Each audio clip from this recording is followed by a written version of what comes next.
So today we have leftovers lechon. Ito pa sa reunion na mo.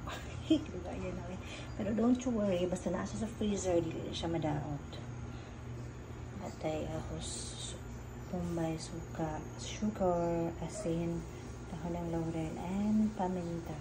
Dapat ani ka tumangod ng liso. Wala man ko. Wala na lang. Kung sa rin na agad. Tapos dapat butangan dyan ni siya o katong sarsa sa lechon.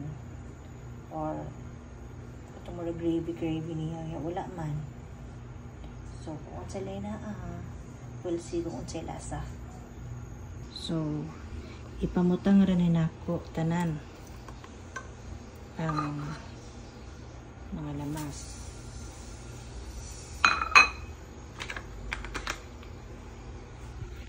Kining mga ahos o bombay.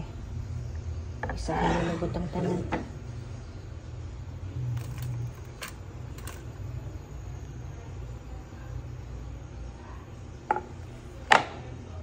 And then, isa ka suka.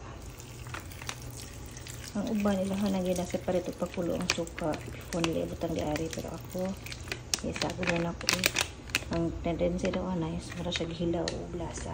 Kaya wala pa na tarang uluto ang suka. Pero later on, we'll see kung unsay lasa. Kung ato ang gibutang daan, wala pa giluto. Pero kayon lang na, tapos pasika. Then, we'll just wait na mabukal. Ang uban, dili magbutang og tuyo. Pero ako, sa unang bukal, butangan ako maybe isa ka kutsara nga tuyo.